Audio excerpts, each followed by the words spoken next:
yang selalu mengikuti apa yang Nabi buat gitu. Jadi kan kalau misalnya Nabi jalan kemana, kemudian Nabi berhenti di situ, dia juga sama. Sahabat ini jalan ke sana, kemudian berhenti juga di situ gitu, tanpa sebab gitu kan. Pokoknya ikut aja gitu, ya. Anggapnya itu sebagai sunnah. Apakah sunnah atau tidak, wallahu alam. Tapi sahabat Ibnu Abbas memang adalah sahabat yang apa sangat dekat juga dengan Nabi gitu. Putranya pamannya yaitu Abbas jadi sepupu dengan Nabi Shallallahu Alaihi Wasallam. Jadi dia beliau ini Sayyidina Ibnu Abbas ini mau mengikuti semua apa yang Nabi buat gitu kan. Itu boleh juga gitu. Tapi kadang-kadang kalau kita ngeliat jadi kayak agak-agak sedikit ekstrim gitu kan. Tapi nggak apa juga. Karena mungkin saat itu kan namanya sepupu gitu kan. Melihat baginda Nabi buat apa dia ikuti semuanya gitu. Ya. Karena memang apa yang baginda Nabi buat itu semuanya ya boleh dikatakan sunnah juga gitu. Kita ikuti gitu. Walaupun sebagian daripadanya adalah opsional gitu kan. Nah, itu yang opsional itu yang harus kita bisa bedakan antara yang di mustahab, yang dianjurkan dengan yang di apa namanya? Yang dianjurkan dengan yang tidak yang didiamkan gitu. Nah, itu. Oke, ada pertanyaan lagi? Kalau nggak ada udah semua ya. Nah, nggak apa-apa kita gitu. Kita masuk ke dalam seri 11 nih, udah 11 seri. Udah ya ya.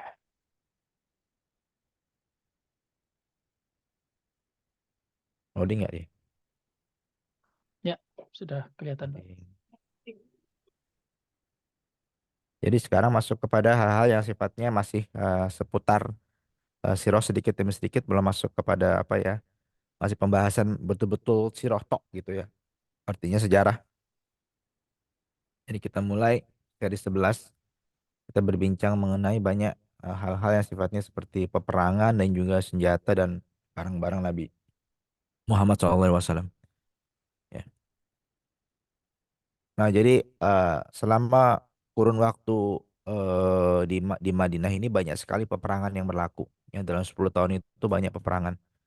Jadi semua peperangan itu berlaku semuanya ketika kaum muslimin sudah berada di Madinah. Jadi ketika 13 tahun pertama Islam itu belum ada peperangan sama sekali karena satu kaum muslimin masih ada di Mekah dan jumlahnya sangat sedikit. Ketika kaum muslimin sudah mulai pindah ke Madinah, sudah mulai mendirikan negara gitu kan, negara negara Madinah gitu kan dengan pemimpinnya adalah baginda Nabi SAW.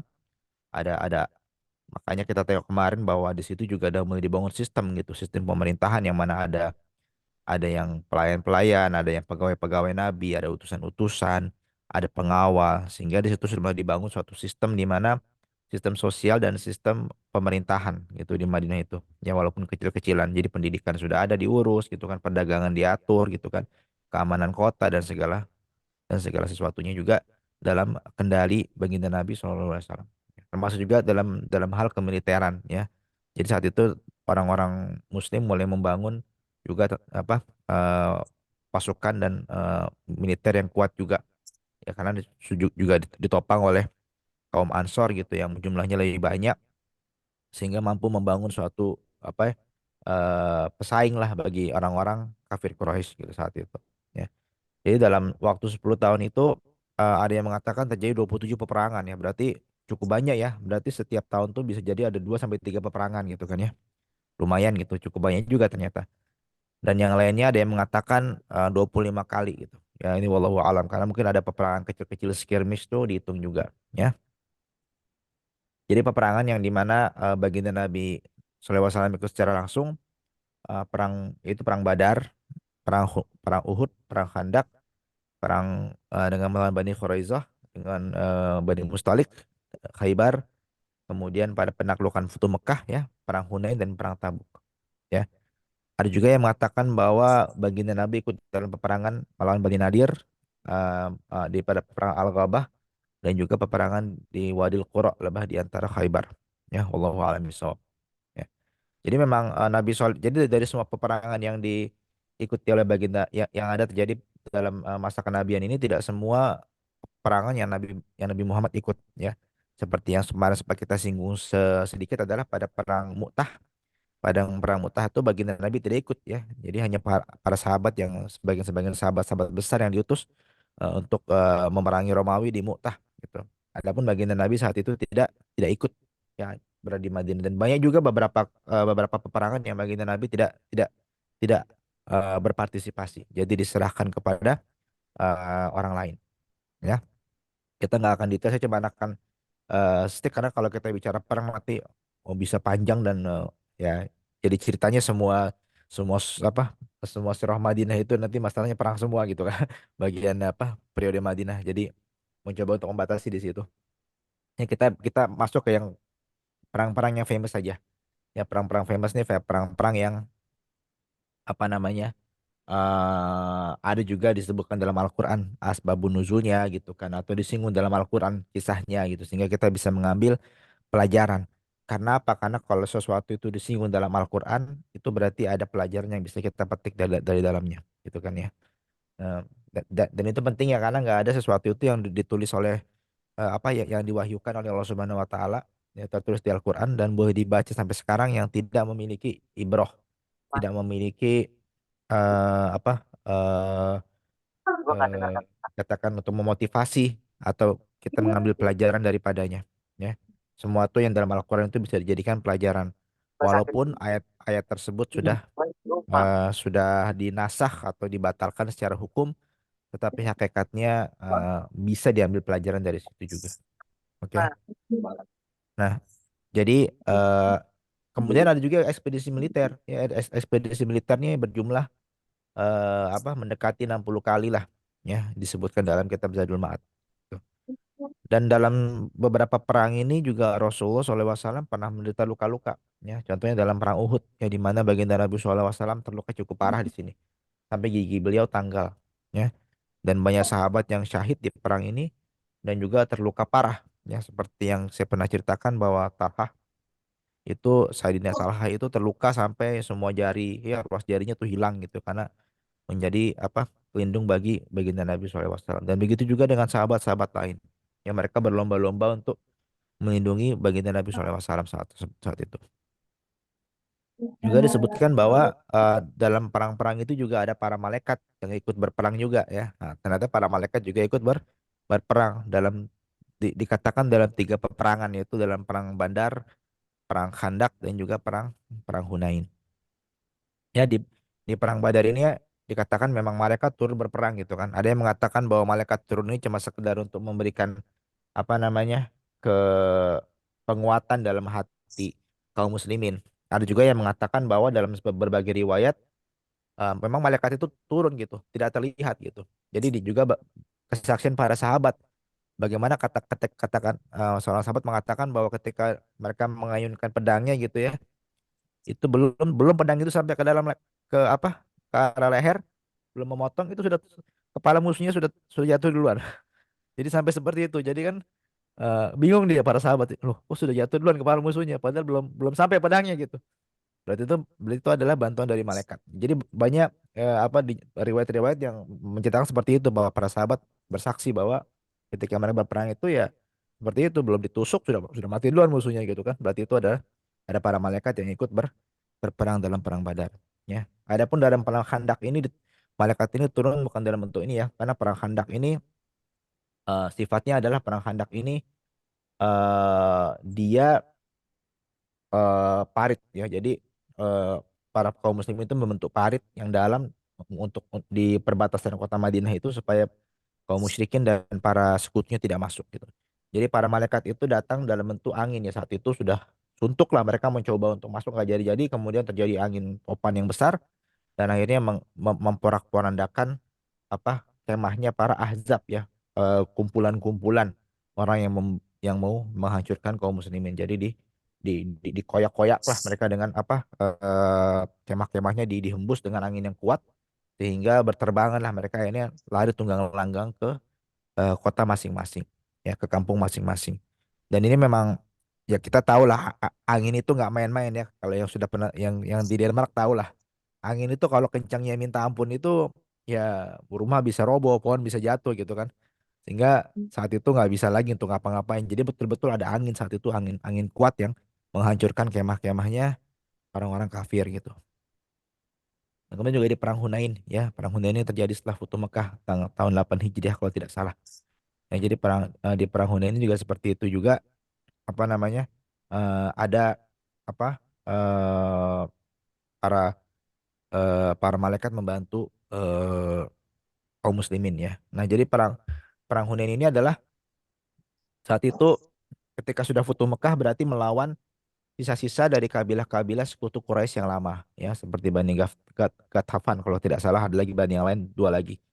Jadi mereka ini masih sisa-sisa lah, the remaining lah gitu kan. The remaining kaum musyrikin, sekutunya ya, kaum musyrikinnya lama, walaupun Futuh Mekah itu kaum kaum Quraisy sudah banyak masuk Islam, tapi mereka masih ada sekutu-sekutu lain yang menolak gitu kan. Nah, mereka ini sebenarnya jumlahnya kecil gitu kan, berbanding kaum muslimin yang saat itu sampai berapa 18.000 kalau tidak salah. Ya. Mereka kan jumlahnya kecil sebenarnya. Nah, tetapi saat itu kaum muslimin berbangga-bangga dengan jumlah mereka besar gitu. Ya, sehingga ini kebalikannya perang Uhud, di mana perang Uhud itu awalnya kaum muslimin menang gitu kan. Kemudian pasukannya Khalid bin Walid, pasukan berkuda, mengitari bukit dari belakang dan menyerang kaum muslimin dari belakang karena tentara-tentara pasukan-pasukan panah yang berada di Bukit Uhud turun untuk mengambil ghanimah atau rampasan perang ya, atau harta rampasan perang. Nah, jadi diserang dari belakang maka terjepitlah pasukan kaum muslimin. Nah, jadi awalnya menang, akhirnya kalah. Itu kan perang Uhud ceritanya seperti itu. Nah, kalau perang Hunain kebalikannya gitu. Awalnya kalah, akhirnya menang. Ya, saat itu memang ternyata luar biasanya adalah eh, kaum muslimin itu awalnya menang, tapi mereka berbangga-bangga gitu dalam surat At-Taubah ayat 25 sampai 27 disebutkan gitu kan. Id ajabatkum kasratukum. Kalau sesungguhnya Allah sudah menolong kamu semua tak kalah yaumah Hunainin, pada hari di Hunain ya, pada perang Hunain saat kamu id ajabatkum kasratukum, saat kamu merasa takjub telah takjub kamu semua atas jumlah kamu ya, falam tughni ankum syai'au, dan tapi sesungguhnya itu tidak bermanfaat sedikit bagi kamu, kata Allah Subhanahu wa taala, wadaqat ya, wadaqat alaihimul ardu bima rahubat summa wallaitum mudbirin, sampai bumi itu sempit bagi kamu dan kamu lari tunggang langgang. Jadi kaum muslim itu memang tunggang langgang, yang banyak itu dikalahkan tentara yang mungkin 10% dari hanya 10% dari jumlah itu gitu kan, tunggang langgang gitu sampai dibilang seperti itu. Wallau mudbirin, kamu berbalik sampai ter terbirit-birit gitu kan. Kemudian fa anzalallahu sakinatahu ala rasulihi wa al mu'minin wa anzala junudan lam tarauha. Kemudian Allah Subhanahu wa taala memberikan ketenangan kepada Rasulnya dan kepada orang beriman, wa anzala junudan lam tarawha, dan mengutus tentara yang kamu tidak melihatnya gitu.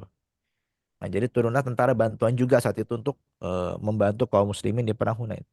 Jadi seperti itu, apa ibrohnya ada gitu kan. Ibrohnya adalah walaupun kita ini sudah merasa ya under control, semua itu sudah dalam kendali kita.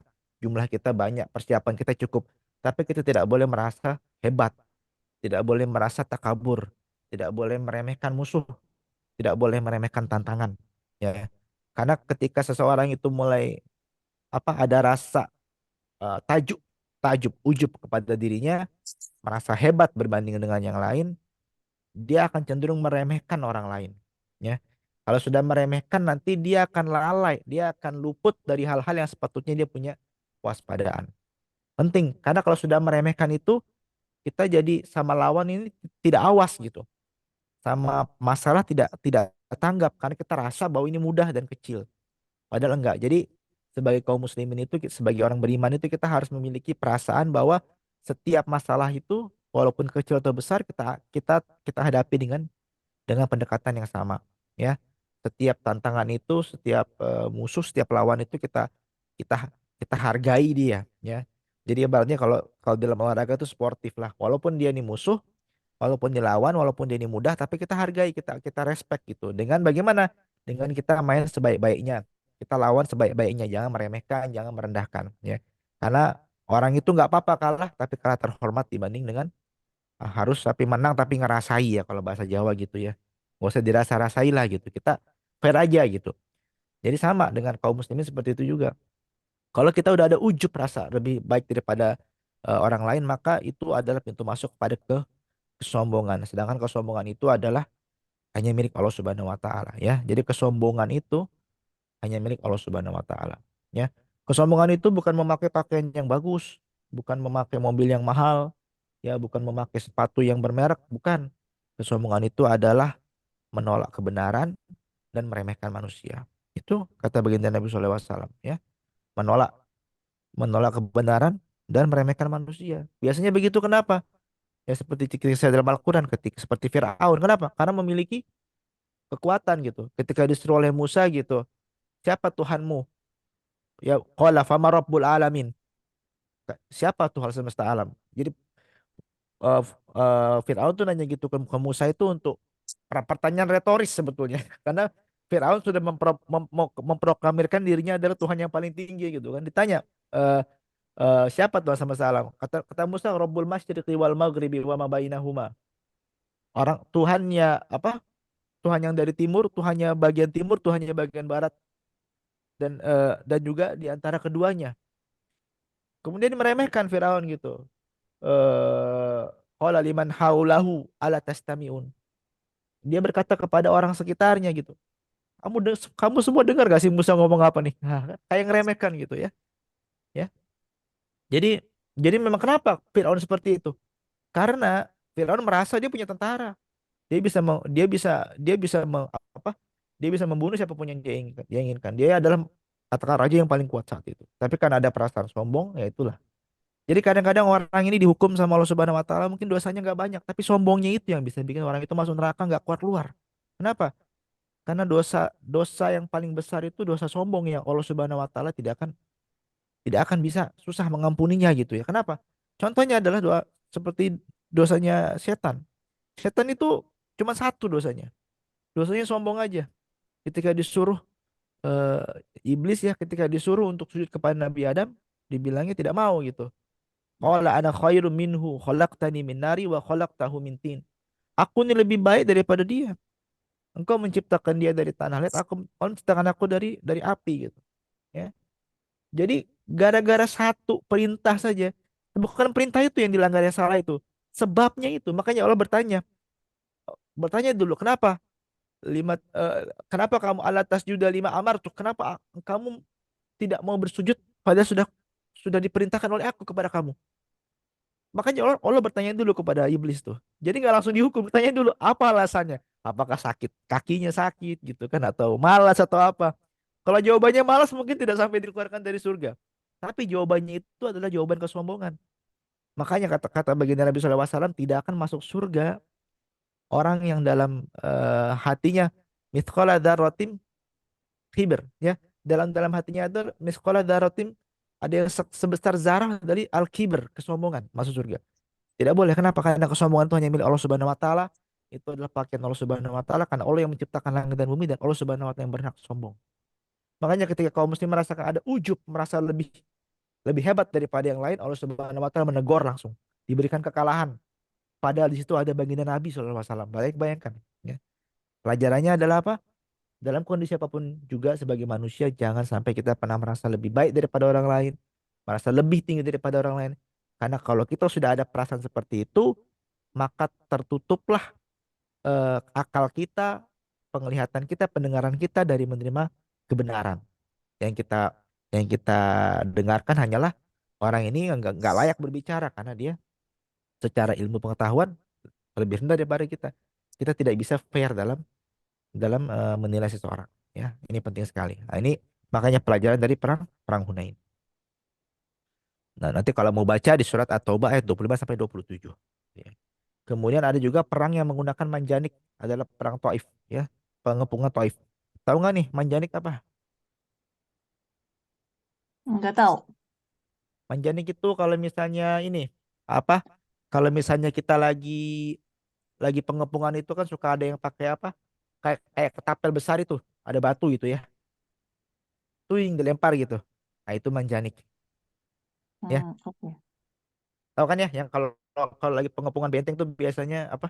Ada pakai kereta dorong gitu kan, habis itu ada diisi batu gitu kan. Jadi kayak kayak kayak per gitu. Tuh yang Iya. dilempar-lempar gitu batunya ya. Nah, itu namanya. Jadi ketika zaman Nabi juga sudah ada pakai perang kayak gitu, pakai pakai manjanik ketika menyerang menyerang Taif. Ya tentunya berarti manjanik ini kan berarti kan kadang-kadang mungkin ya batunya nggak akurat gitu kan, bisa kena orang lain juga.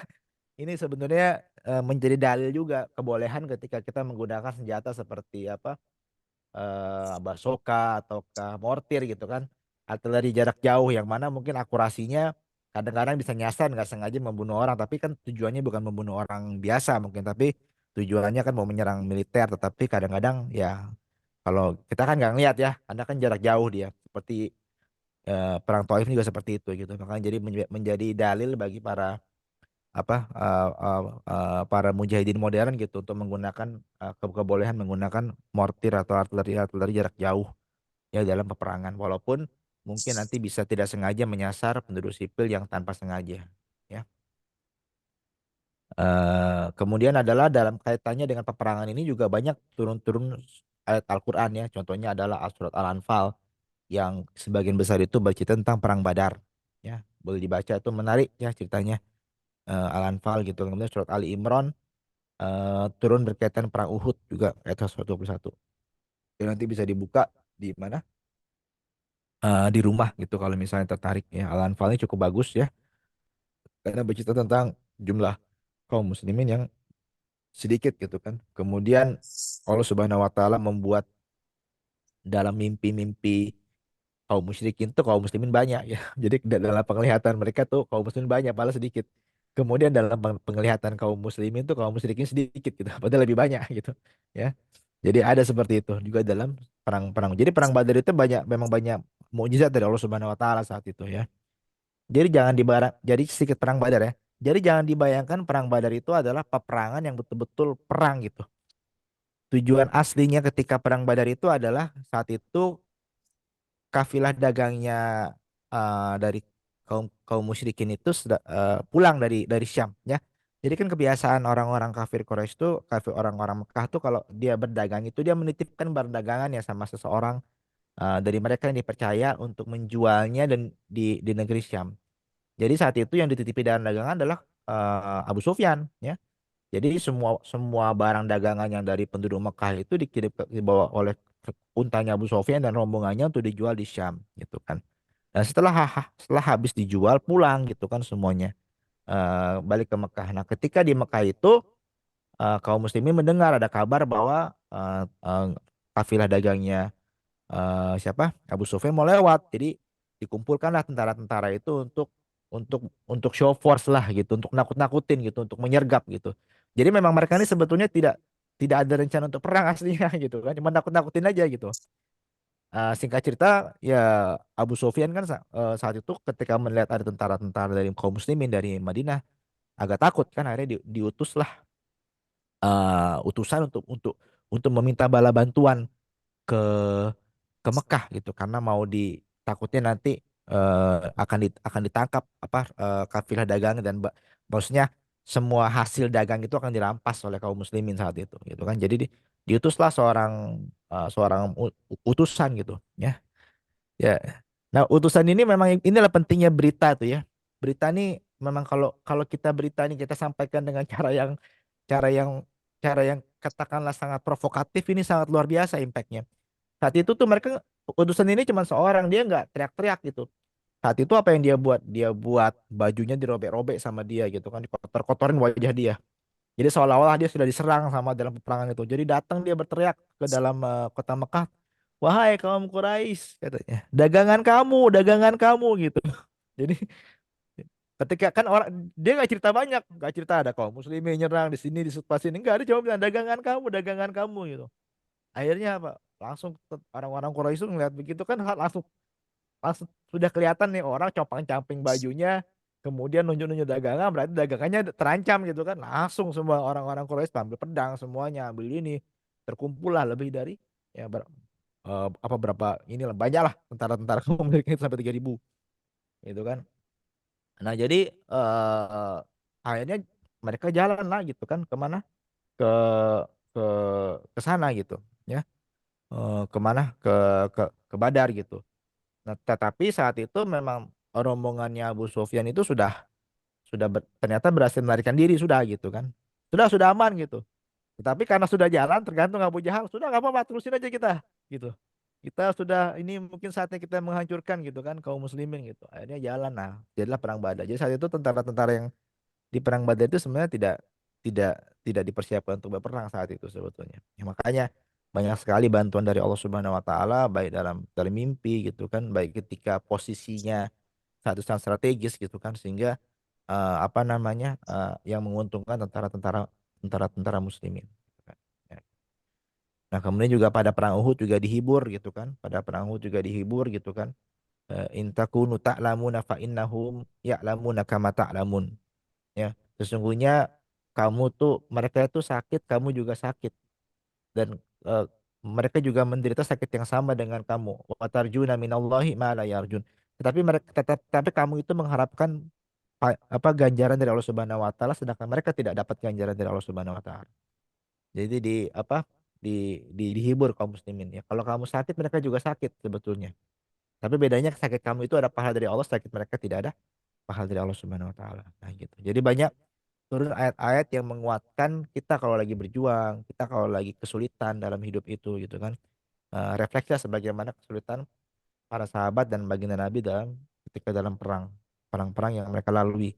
Karena semua ada hiburannya, ketika menang ada hiburannya, ketika kalah juga ada hiburannya. Karena sesungguhnya seorang mukmin itu tidak ada yang sia-sia amalnya di dunia ini. Ya apapun yang kita lakukan, kesulitan yang kita hadapi itu tidak ada eh, kesia-siaannya. Wala tahinu wala tahzanu wa antum wal a'launa in kuntum mu'minin ya. Janganlah kamu bersedih gitu. Janganlah kamu risau gitu. Wala tahinu wala tahzanu wa antumul a'lau. Sesungguhnya kamu semua ini adalah lebih tinggi gitu, jika kamu adalah orang-orang beriman. Kemudian surat Al-Ahzab ya sebagai nama-namanya Ahzab ini bukan azab ya. Kalau kita bilang surat Al-Azab ini bukan azab ya tapi Ahzab. Ahzab itu adalah golongan ya. Karena saat itu ada sekelompok golongan-golongan persekutuan Quraisy dengan kabilah-kabilah lain yang berniat untuk menghancurkan orang muslimin di Madinah. Jadi surat Al-Ahzab ini turun berkaitan tentang perang Khandaq. Perang Khandaq juga disebut sebagai perang Ahzab ya. Kemudian juga tentang menyinggung tentang Bani Quraizzah dan juga perang Khaybar. Bani Quraizzah ini sebetulnya adalah kelompok Yahudi yang tinggal di Madinah di belakang Madinah yang sudah ada kesepakatan dengan baginda Nabi akan bersekutu dan tidak akan mengkhianati. Nah, saat itu memang posisi kaum muslimin itu keluar semuanya dari kota Madinah berjaga di tepi parit yang ada di luar kota Madinah gitu. Sehingga saat itu perempuan-perempuan mereka dan anak-anak mereka ditinggal di belakang, tidak ada penjagaan. Karena apa? Karena di belakangnya itu ada Bani Quraizzah gitu, bentengnya gitu. Jadi kalau misalnya Bani Quraizzah mengkhianati, maka terancamlah gitu kan. Apa? Keluarga-keluarga kaum muslimin saat itu kan tidak ada lagi laki-laki di situ saat itu. Nah, ternyata Bani Quraizzah sudah ada niat jahat saat itu untuk mengkhianati ya juga mereka bersekongkol dengan Bani Nadir dan juga dengan bani-bani yang lain dengan kaum Quraisy gitu kan akhirnya mereka apa katakanlah ada pengkhianatan lah saat itu gitu kan sehingga Nabi SAW sangat marah gitu dan terjadi setelah perang Khandaq selesai Nabi SAW mengutus kaum muslimin untuk pergi ke Bani Quraizzah ya sampai dikatakan yang sangat famous itu adalah jangan kamu sholat asar janganlah kamu sholat asar kecuali sampai ke Bani Quraizzah. Ini ada kisah ini menyebabkan jadi ada perbedaan pendapat ketika saat itu kaum muslim sedang beperjalanan. Kemudian ada sebagian, oh kita udah mau habis nih waktu waktu maghrib. Sebagian mengatakan, udah kita sholat aja sholat asar dulu. Apa sudah masuk waktu maghrib nih, asar udah mau habis. Akhirnya sebagian mengatakan, oke kita sholat asar juga di jalan dulu. Sebagian mengatakan tidak tidak. Ini eh, kata baginda Nabi jangan sholat asar sebelum sampai Bani Quraizzah. Yang lain berpendapat enggak Bani apa baginda Nabi itu bilang gitu supaya kita cepat-cepat aja sampai sana gitu ya. Akhirnya terbagi dua kelompok, ada yang sholat asar di tengah jalan, ada yang um, meneruskan perjalanan baru sholat ketika sampai di Bani Quraizzah. Kemudian perkara ini disampaikan kepada baginda Nabi SAW, mana yang benar gitu. Kata baginda Nabi dua-duanya benar gitu. Ya, seperti itu. Nah, kemudian perang Khaybar juga ini. Perang Khaybar ini melawan kelompok Yahudi yang ada di Khaybar. Khaybar ini dikatakan sebagai daerah yang pusat persekongkolan lah ke kejahatan ya. Jadi awalnya Yahudi itu bersekongkol di situ untuk menghancurkan orang-orang beriman gitu, orang-orang Islam gitu kan. Nah, jadi saat itu Khaybar ditaklukkan gitu kan dan kemenangan-kemenangan besar gitu kan. Yang didapatkan juga berbagai macam ghanimah gitu saat itu. Jadi ditaklukkan Khaybar Yahudi Khaybar itu diperbolehkan tinggal di Khaybar, tidak diusir, tetapi harus menyerahkan apa upeti gitu kan ya, apa namanya, diat kepada kaum muslimin. Ya diperbolehkan memegang barang-barangnya dan sebagainya. Makanya terkenal sekali perang Khaybar ini karena perang Khaybar ini sebagai simbol kemenangan umat Islam melawan orang-orang Yahudi. Ya, makanya kalau kita lagi perang sama orang-orang Israel ini kita selalu bilang ingat-ingat Khaybar, Khaybar ya Yahud gitu. Ingat-ingat perang Khaybar Yahud. Karena kalau mereka di perang Khaybar tuh mereka kalah. Ya, ya. Kemudian juga ada surat Al-Hasyr yang turun dengan perang berkaitan tentang Bani Nadir. Nah, Bani Nadir ini sekutunya Bani Quraizoh ya. Tapi memang Rasulullah mengizinkan orang-orang Bani Nadir ini untuk pergi ya membawa hartanya yang sedikit gitu kan, tapi diusir dari Madinah. Tapi untuk Bani Quraizoh karena kejahatannya sudah terlalu besar maka dihukum mati laki-lakinya semuanya gitu ya. Kemudian yang terakhir surat Al-Fath ini berkaitan tentang Futuh Mekah ya. Juga menyinggung sedikit tentang perjanjian Hudaybiyah dan perang Khaybar juga. Nah, ini adalah sedikit mengenai apa? Bukan sedikit ya, banyak juga nih saya ngomongin peperangan dan ekspedisi militer dari zaman Nabi SAW yang sangat produktif menurut saya dalam waktu 10 tahun ada 27 kali atau 25 kali peperangan. Ini luar luar biasa ya. Gitu. Nah, karena kita bicara masalah perang, sekarang kita bicara masalah senjata. Ya. Jadi senjata dan juga perabotan. Nah, ini senjata dan perabotan ya, begitulah memang Bolehnya nggak, Bu? bab-babnya gitu ya. Jadi Boleh nanya? senjata boleh silakan. Hmm. Ini mengenai peperangan. Ya silakan Pak. Apa cuma di Perang Badar aja terjadi ketika bulan Ramadan? Iya, iya kalau tidak salah Futu Mekah juga bulan Ramadan. Futu Mekah. Oh, berarti yang Ya. Hudaybiyah itu ya?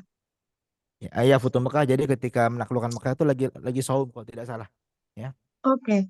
Terus ya. jadi pertanyaan saya yang jadi pada saat itu peperangan itu subhanallah berarti ibadahnya iya, perangnya iya, apa yang didahulukan saat itu? Ya sebetulnya kalau misalnya saat ya gini ya, kalau misalnya kalau didahulukan ya seperti sholat sholat saja boleh. Kalau dikatakan yang didahulukan ya sebetulnya mereka itu kan ikut Rasulullah ya sebetulnya. Jadi ketika Rasulullah saat itu puasa ya mereka puasa. Ketika Rasulullah berbuka saat itu berbuka. Jadi mereka ikut apa baginda saja gitu. Jadi saat itu memang kaitannya kepada baginda Nabi. Tapi kalau misalnya kita sebagai kaum muslimin ya mengambil kias apa yang dilakukan, sebetulnya mudah kan. Kalau kita lihat puasa itu hanya berlaku bagi orang yang mukim, betul nggak? Mukim ya. Jadi mukim maksudnya adalah tinggal di tempat itu. Kalau kita lagi perang, itu kan kita lagi kita safar biasanya, perjalanan. Betul kan ya? Kita nggak mukim, kita lagi safar. Maka kalau safar boleh batal sebetulnya, ya. Jadi kalau dalam surat Al-Baqarah kan disebutkan kalau kita lagi safar atau sakit gitu, datum min ayamin ukhor, maka gantilah pada hari-hari yang lain gitu kan. Ya, jadi maksudnya kalau didahulukan mana ya? Dahulukan ambillah keringanan. Kalau menurut saya rukhsah saat itu rukhsah. Kalau misalnya kita lagi perang misalnya atau lagi perjalanan, katakanlah perjalanan lah misalnya kita dari Jutland lah ke Copenhagen itu kan sudah masuk safar sebetulnya. Kalau kita bulan Ramadan begitu, itu tuh sebenarnya boleh batal tuh nggak ada masalah, batal aja ya. Nanti kita ganti hari karena kita safar, jatuhnya susah safar kita gitu ya. Jadi kalau misalnya didahulukan yang mana ya tergantung orang ya. Tapi kalau kalau Rasulullah SAW menganjurkan kita ambillah rukhsah gitu kan. Para sahabat juga mencontohkan begitu. Para sahabat itu ya, mereka tuh kalau safar itu mereka batal puasanya. Bahkan untanya aja belum belum jalan gitu di perbatasan baru naik unta udah minum. Padahal untanya belum pergi keluar. Tapi udah karena niatnya sudah mau keluar gitu. Ya udah nggak apa-apa gitu. Jadi ambillah rukhsah karena ngambil rukhsah itu bagian dari sunnah juga. Jadi kalau misalnya kita mau terus puasa gimana Ustadz? Ya boleh aja gitu kan. Kalau kalau misalnya enggak gimana? Ya nggak apa-apa juga. Mana ya kalau yang lebih afdol sebetulnya ambil rukhsah gitu karena baginda Nabi menyatakan ambil rukhsah kemudian juga para sahabat juga begitu. Tapi dalam perang ada kalanya ketika itu memang masih puasa gitu ya. Saat itu mungkin walau alam. Jadi pokoknya para sahabat tuh mengikuti eh, baginda Nabi. Tapi kalau kalau nggak ada Nabi ya kita ikut pada kaidah dasar yaitu kalau kita lagi safar perjalanan ambillah keringan dan batal. Kalau kita sakit, ambillah keringanan batal, ya. Dan nggak ada salahnya. Boleh, Oke. ya. Enggak, Nak. Kalau yang tentang Mm-mm. perang Taif itu, kalau yang saya apa sih saya mengerti gitu ya. Berarti perang Taif itu setelah Rasulullah SAW itu pergi berdakwah ya ketika itu yang dilemparin batu itu ya berarti. Itu jadi semua perang ini berlaku setelah Setelah di periode Madinah. Jadi yang Rasulullah SAW pergi berdakwah itu yang dilempari batu itu sebelum hijrah. Saat itu Nabi SAW pergi ke Taif bersama Zaid, Zaid ya putra angkatnya, Zaid bin Abi Harithah untuk berdakwah, tetapi dilempari batu. Ya. Nah setelah itu perang Taif ini terjadi setelah Futuh Mekah. Jadi ketika Mekah itu sudah jatuh ke tangan kaum muslimin, barulah wilayah-wilayah sekitarnya menaklukkan juga, termasuk juga Taif diantaranya. Gitu. Jadi bukan pada saat dilempari batu itu 10 tahun yang lalu. Ya. Jadi lebih kurang ada masa 9 sampai 10 tahun lah lebih kurang kalau tidak salah ya. Berarti itu perang Taif itu apa sih namanya seperti ekspansi ekspansi apa namanya dakwah Iya, gitu ya. iya Oke. untuk ekspansi karena untuk membersihkan Jazirah Arab dari kemusyrikan kan setelah Futuh Mekah kan perintahnya untuk membersihkan Jazirah Arab dari kemusyrikan dan itu juga pesan Nabi SAW sebelum wafat bahwa Jazirah Arab harus dibersihkan dari kemusyrikan gitu kan. Jadi untuk itu sebetulnya memang di perang itu kalau misalnya mereka tidak mau nurut, kalau mereka mau nurut misalnya mau menerima seperti Khaybar itu kan perang awalnya.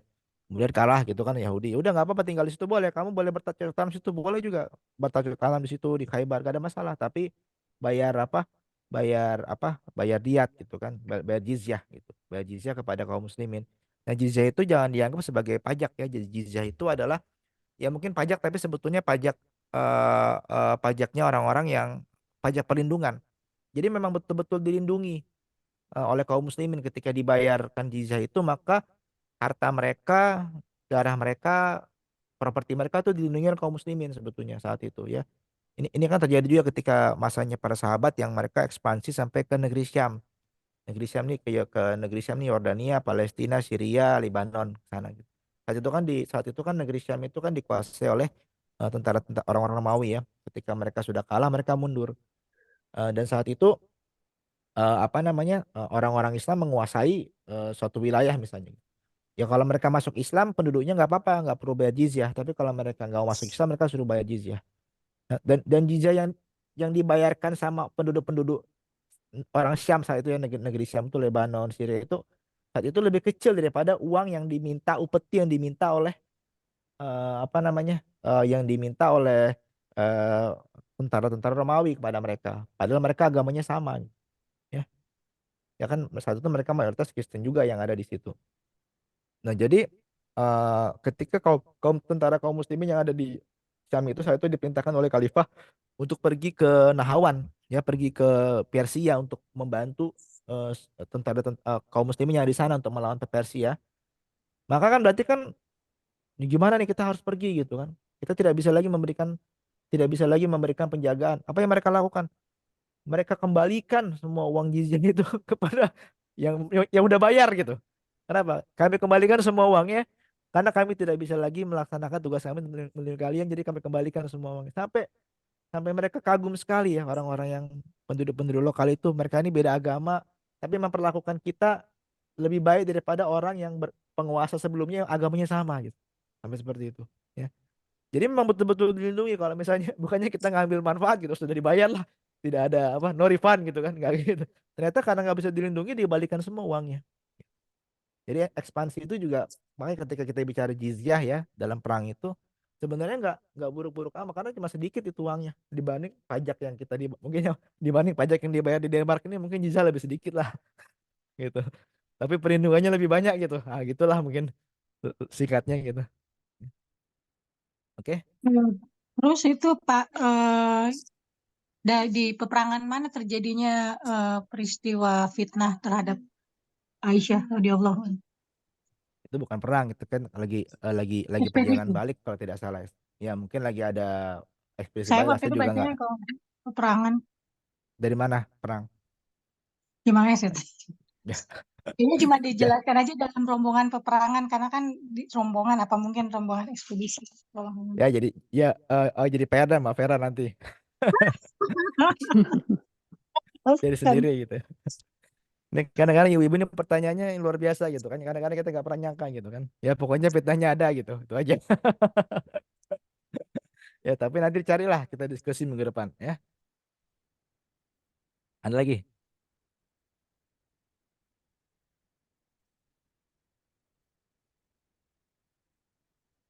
Nggak ada? Oke, kalau Nggak gitu ada. perang lewat dulu. Lanjut. Nah, kita damai-damai sekarang. Nah, sekarang senjata ya. Nah, jadi kebiasaan Rasulullah itu adalah memberi nama barang-barang yang beliau miliki. Nah, jadi semua barang itu diberi nama. Jadi supaya ada juga ikatan gitu dengan barang itu kan ya. Ya. Jadi ini juga merupakan satu kebiasaan yang kita juga bagus tuh kalau ikuti gitu ya. Jadi kalau kita punya mobil kita kasih nama gitu apa, kita punya peci kita kasih nama, kita punya baju kita kasih nama, kita punya sepeda kita kasih nama gitu. Gitu. Jadi kita juga ada attachment dengan barang itu gitu, nggak cuma sekedar apa namanya barang saja ya. Dan jadi juga kalau kalau kita melakukan itu untuk kemaksiatan juga kita juga merasa malu karena sudah ada namanya gitu. Tapi kalau barang aja kan barang aja gitu. Tapi kalau itu suatu yang ada namanya kita ada rasa malu juga gitu atau rasa segan gitu. Ya. Ya Rasulullah punya beberapa pedang ya, banyak pedangnya nih. Diberi nama. Yang pertama adalah Al-Maksur. Al-Maksur ini pedang yang katanya diwariskan oleh ayahanda Nabi. Jadi Abdullah ya memiliki pedang, kemudian diwariskan kepada baginda Nabi SAW yang pedang itu diberi nama Al-Maksur. Gitu. Kemudian juga ada yang namanya Al-A'dab. Ya ini saya tidak disebutkan dalam kitab Zadul Ma'ad ini dengan detail mengenai Al-A'dab ini. Kemudian ada Zulfikar atau Zulfakar. Nah, ini pedang yang kesayangan baginda Nabi SAW yang tidak pernah berpisah darinya. Jadi gagang pedangnya itu talinya, gantungannya, sarungnya, dan bahan pedang semua terbuat dari perak. Ya, konon kabarnya ia didapat saat perang Badar. Pedang inilah yang pernah lihat dalam mimpi. Jadi kan seperti itu ada suatu riwayat yang mengatakan didapatkan dalam perang Badar. Wallahu alam bisawab ya. Zulfikar ini terkenal. Jadi kalau ada yang namanya Zulfikar atau Zulfakar, ini berarti adalah pedang Nabi nih ya. Nah, namanya keren juga gitu. Ya. Kemudian ada lagi pedang bernama Qa'lah. Ya. Ada lagi Batar, Ataf, Rasub, Mikdam. Nah, ini semua nama-nama pedang. Jadi kalau misalnya mau ngasih nama anak-anak dengan nama ini boleh juga, berarti pedang ya. Dia semuanya gitu ya. Kadang-kadang kan kita biasanya Saif gitu, Saifullah gitu kan. Nah, itu biasa lah gitu. Kita kayak Batar. Ah, betul Batar. Itu pedangnya Nabi, Hataf. Pedang Nabi juga, Rasub. Nah, gitu. Kan nggak tahu kan. Karena nggak mainstream lah namanya gitu. Ya. Pak Zulfikar mainstream karena sudah sering gitu ya. Ya. Kemudian ada juga pedang bernama Qadib yang gagangnya terbuat dari perak, kemudian ada sebuah bagian di antaranya yang terbuat dari perak juga. Nah, seperti itu. Jadi ini pedang-pedang baginda Nabi SAW. Ternyata baginda Nabi termasuk pengkoleksi pedang. Kenapa pedangnya banyak? Ya karena perangnya banyak gitu kan. Pedang tuh kadang-kadang kan tumpul ya gitu. Jadi kan kalau lagi perang tinggal ambil yang tersedia gitu. Jadi otomatis makanya Rasulullah memiliki koleksi pedang yang cukup banyak ya. Ya artinya juga merupakan satu sunnah gitu ya untuk memiliki senjata juga di rumah gitu kan untuk membela diri karena kan seorang muslim itu ya boleh membela diri gitu. Membela diri itu ya ketika ketika kita gugur membela diri ketika mati itu hukumnya adalah syahid gitu ya. Siapa yang membela dirinya mati ya syahid, siapa membela hartanya dia syahid gitu kan, dan seterusnya. Nah jadi pedang dikasih nama ya supaya ada attachment dengan pedang tersebut. Kemudian juga Nabi SAW memiliki baju perang. Wah, baju perang juga dikasih nama juga. Ya. Yang pertama adalah Zatul Fudul. Diberi nama baju perang yang pernah digadaikan ke Abu Syahm, seorang Yahudi dengan imbalan 30 sok gandum untuk keluarganya. Ini luar biasa terkenal nih. Bahwa Nabi SAW itu ketika meninggal itu baju perangnya itu masih digadaikan ke seorang Yahudi gitu kan. Kenapa? Karena untuk membeli gandum bagi keluarganya. Ya bayangkan sajalah kepala negara, kepala pemerintahan sampai harus menggadaikan hartanya untuk membeli gandum untuk keluarganya. Ya ini kan luar biasa gitu kan. Sifat yang mungkin beda dengan kebanyakan pemimpin-pemimpin sekarang gitu ya. Kalau jangan kalau kalau pemimpin yang zaman dulu menggadaikan barangnya untuk membeli gandum gitu. Kalau pemimpin sekarang apa bagi-bagi gandum gitu untuk kepentingannya gitu. Nah, ini berbeda sekali ya. Jadi contoh dari baginda Nabi SAW bagaimana menjadi seorang pemimpin yang baik gitu ya. Jadi baju perang itu digadaikan untuk dijual apa untuk dengan imbalan uang untuk membeli gandum. Kemudian ada lagi juga yang Zatul Wasyah, Zatul Hawashi, As-Sa'diyah, Fittoh dan al Batra dan Al Kharnak. Tidak disebutkan ini baju perang seperti apa, tapi namanya ada ya. Jadi namanya ada. Jadi ada beberapa baju perang yang dimiliki oleh baginda Nabi SAW. Ya. Ini juga menandakan bahwa Nabi SAW memang berarti kan perang itu suatu yang sering terjadi dan makanya punya beberapa stok baju perang supaya ya ketika ada yang rusak mungkin bisa bisa pakai yang lain supaya ada gantinya gitu.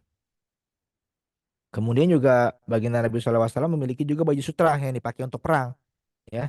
Baju sutranya maksudnya jubah gitu kan. Namanya Az-Zaura, Ar-Rauha, As-Safra, Al-Baidha dan Al-Katum ya. Dan apa enggak ada meminta tema ini salah ketik saya harus dihapus nanti. Jadi nah baju sutra itu sebetulnya adalah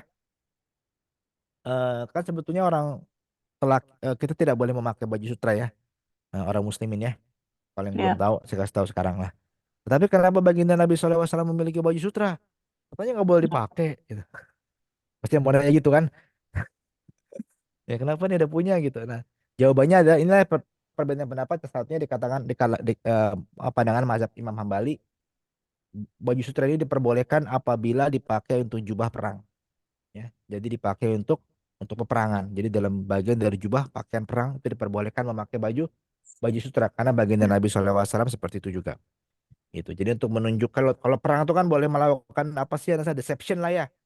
Kan jadi kalau pakai baju sutra kelihatan kayak megah gitu, berwibawa kan itu mempengaruhi semangat juga, semangat juang orang yang berperang dan juga mengkerdilkan apa orang-orang yang melawan gitu kan. Wah, rajanya besar nih gitu kan.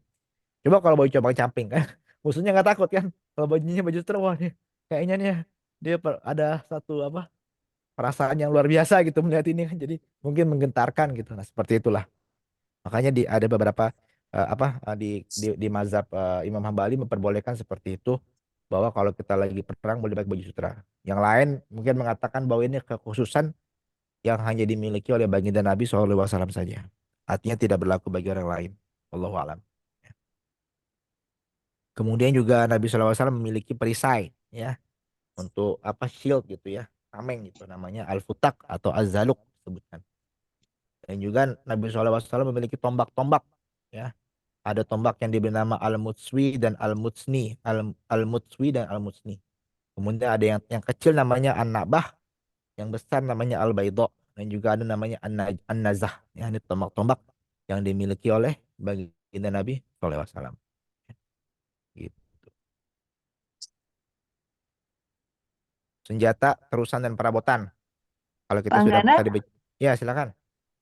itu saya penasaran sama yang itu ya, maksudnya baju dari sutra itu gitu ya. Hmm. Emang zaman dulu itu misalkan kan kalau sekarang kan ada kartun gitu kan ya misalkan gitu ya atau dari yang alami lah kartun gitu kan ya. Maksudnya kenapa sutra gitu loh? Apa memang itu hal yang apa ya namanya ya? Ya maksudnya ya umum lah gitu dibanding kartun apa gimana gitu. Ya, kan sutra itu kan susah buatnya ya. Kok sutra kan Ya, harus pakai dari ulat kan ya. ya. Kira-kira di Iya, kira-kira di iya. di, di tengah gurun Arab tuh ada ulat nggak? Ulat sutra? Gak ada ya. Gak ada karena kan murbei. Makanannya murbei. Iya Daun sih. murbei. Ya kan? Jadi kan mesti dibawa dari tempat lain kan, dari Cina biasanya kan, yang ada sutra banyak gitu kan. Nah Ya. jadinya makanya dia termasuk baju yang dikategorikan sebagai baju orang para bangsawan saja, ya para raja-raja gitu kan.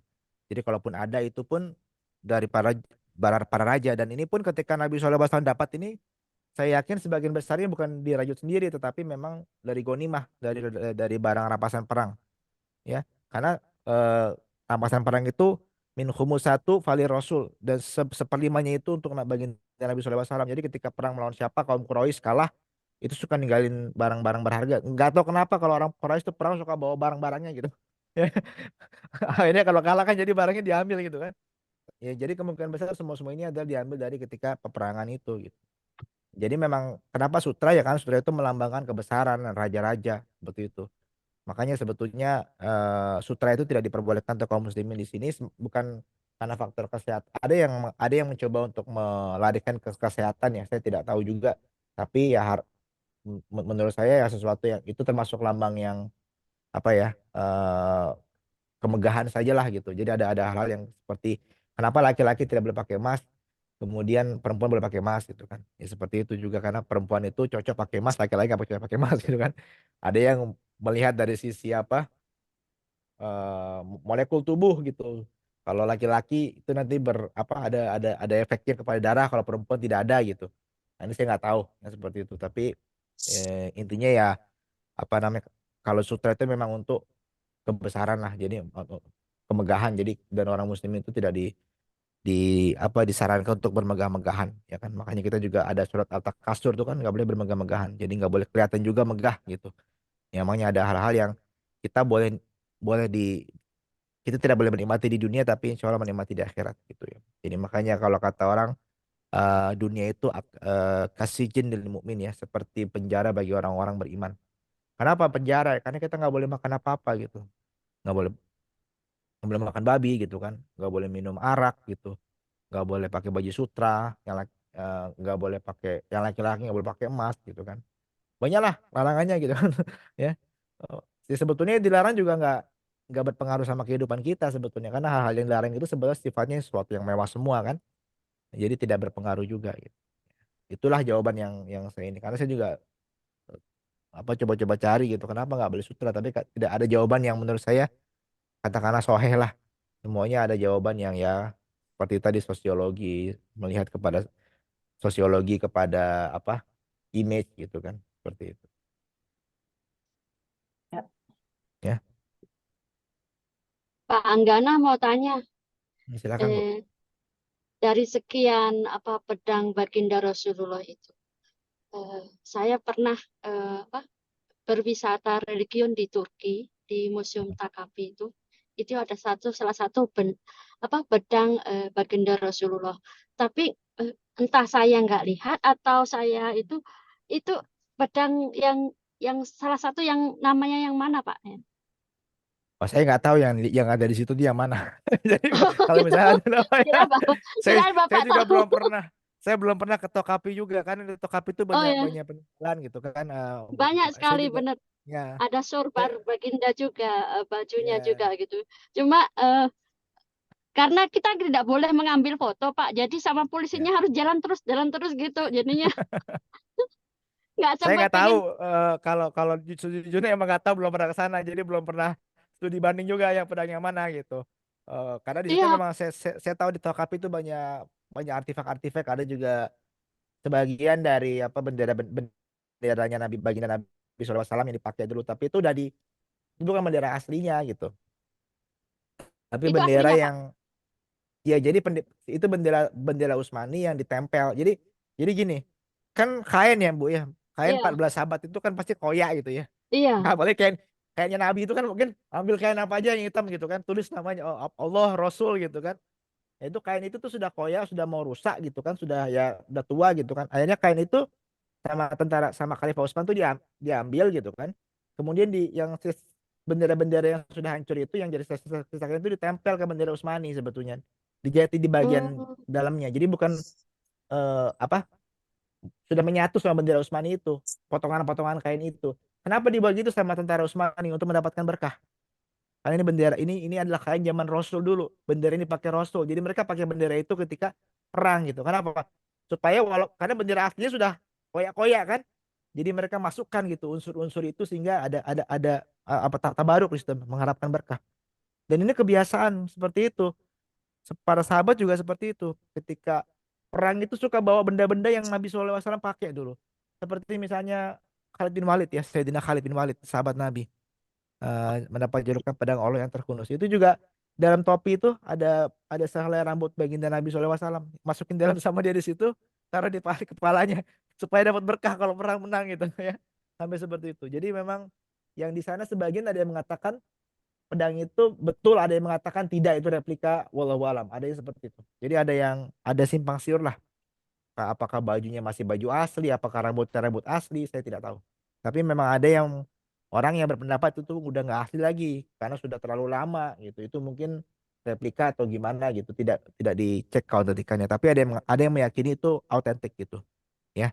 Silakan Oke. menilai masing-masing sendirilah. Tapi kalau namanya apa saya nggak tahu, belum pernah ke sana. Mungkin Zulfikar kalau ujungnya itu ada dua gitu ya.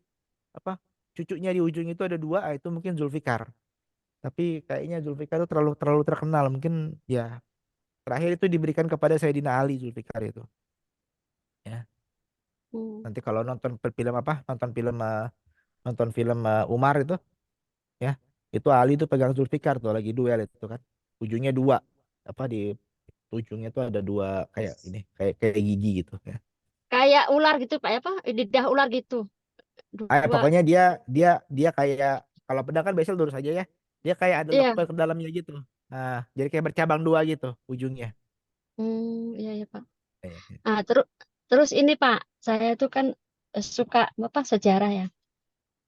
Waktu saya mengelilingi museum itu, saya juga menemukan salah satu baju eh, Fatimah Azhara. Itu kan ukurannya besar sekali. Jadi saya bisa membayangkan sendiri gitu Pak. Apa pada zaman Rasulullah itu apa orangnya tuh tinggi-tinggi begitu Pak? Mungkin Bapak pengetahuannya lebih bisa aja. Soalnya saya melihat pedangnya Rasulullah, terus pedangnya Ali, terus bajunya Fatimah Zahra itu besar sampai di itu Pak di dalam kaca gitu. Ya.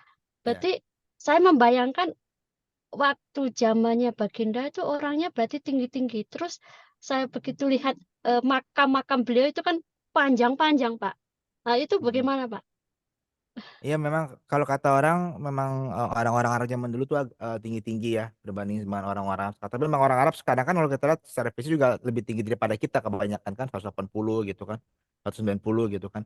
Dan juga perempuan-perempuan juga cenderung tinggi-tinggi juga. Jadi memang orang-orang zaman dulu tuh memang cenderung tinggi-tinggi dan kita lihat pedangnya juga panjang-panjang dan berat-berat.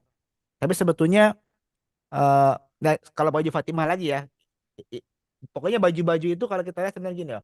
Kalau baju itu kan garmen itu kalau udah 10 tahun aja biasanya sudah mulai jelek kan ya, sudah mulai Ya. kusut Iya. gitu, sudah mulai ini. Jadi kadang-kadang kita pun meragukan apakah betul itu apa bajunya Sayyidati Fatimah atau tidak gitu. Nah, itu kita tidak tahu juga. Tapi memang orang zaman dahulu cenderung lebih tinggi Bu daripada ini. Tetapi walaupun tinggi mereka nggak berat ya. Ini bedanya. Kalau orang sekarang pendek-pendek tapi berat-berat. Kalau orang zaman dahulu tinggi-tinggi tapi nggak berat. Kenapa bisa begitu ya? Contohnya adalah Sayyidatina Aisyah gitu kan. Bisa ketinggalan dalam perjalanan gitu. Lagi turun dari onta. Masa nggak ketahuan gitu kan? Saking entengnya gitu. Ya. Jadi orang-orang para istri Nabi zaman dulu tuh tinggi-tinggi ya, badannya bagus tapi enteng-enteng gitu. Ya, bahkan Sayyidati Fatimah tuh kurus sebetulnya. Kalau di dalam cerita itu mata Fatimah tuh kurus ya. Walaupun tinggi kurus gitu. Kalau kita pendek tapi agak lebar ke sebenarnya kan. Sampai disindir kan. Kalau orang-orang zaman dulu tuh makan mungkin cuma 2 kali sehari, pagi dengan malam gitu. Kalau ada gitu kan. Kalau kalau orang sekarang saking sibuknya sampai 3 kali makannya, ya, pagi, siang, dan malam. Ya, itu kata ulama sekarang. Ya, kalau orang zaman dulu tuh tangannya kasar-kasar ya, perempuan tuh nyuci segala macam gitu. Kalau zaman sekarang ya mungkin halus-halus karena banyak kerjanya beda gitu. Ya. Jadi beda ini ya. Itu keberkahan juga lah kalau saya rasa keberkahan ilmu, keberkahan rezeki kadang-kadang kita ngerasa bahwa kenapa sih keberkahan itu ada perlu dan keberkahan itu pelan-pelan mulai dicabut karena ya tadi itu kalau kalau kalau banyak orang-orang soleh, banyak apa kebaikan-kebaikan di bumi itu tuh waktu itu jadi berkah turun berkah Allah Subhanahu wa taala termasuk juga dalamnya jadi pada waktu. Makanya para sahabat tuh suka bilang zaman dulu tuh ketika mereka dari habis subuh waktu duha sampai kepada waktu zuhur itu panjang sekali waktu itu. Mereka bisa buat apa-apa gitu. Kemudian ketika udah mulai banyak kemaksiatan, mereka ngerasa waktunya pendek sekali. Ya. Jadi memang itu ada juga di situ yang namanya keberkahan waktu. Jadi keberkahan rezeki juga ada. Kadang-kadang orang itu makan sedikit tapi bisa berkah dan bisa hidup, bisa kuat gitu. Ya. Orang-orang Arab zaman dulu tuh ya, pedang-pedangnya itu mereka sangat kuat ya. Kalau mereka perang tuh nggak pakai baju zirah, nggak pakai baju kayak orang-orang apa, orang-orang eh, orang-orang ini orang Romawi ya, yang tutup semua itu.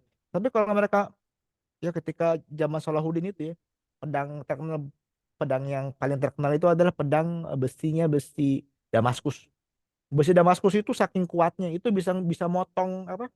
Kalau tentara-tentara salib itu pakai baju tebal-tebal itu dibelah gitu terus terpotong gitu tangannya atau ini badannya bisa nembus gitu baju zirah itu ya. Yang sekarang udah nggak ada lagi kerajinan besi Damaskus itu. Tapi kan juga bukan besinya aja. Orang itu ngayunya seperti apa gitu. Tenaganya seperti apa. Nah itulah kadang-kadang saya nggak ngerti gitu. Kalau kita tengok pedang-pedang di sini, pedang-pedang yang di apa? Pedang-pedang yang di Nordik ya. Dari Swedia, dari ini. Panjang-panjang kan ya. Berat-berat itu kan. Ya. Kalau pedang lagi musim-musimnya. Coba tengok pedang Damaskus yang pedangnya zaman Salahuddin. Itu panjang tapi tipis gitu. Tapi itu ditakuti sama tentara-tentara salib karena kalau ngebelah itu kepala bisa kepotong gitu kan, kebelah semua. Itu ngayunnya gimana? Ya, orang-orang dulu mungkin dietnya beda sama kita ya. Ya gitu aja lah yang saya bisa bilang. Oke, next supaya nggak ngalur ngidul ya. Penutup kepala besi ya. Tadi sudah ada pedang, sudah ada baju besi, ada tameng, tombak. Sekarang ada penutup kepala. Ya zaman dulu juga maksudnya penutup kepala itu juga sudah ada zaman dulu ketika waktu berperang itu ada helm juga ya. Ya.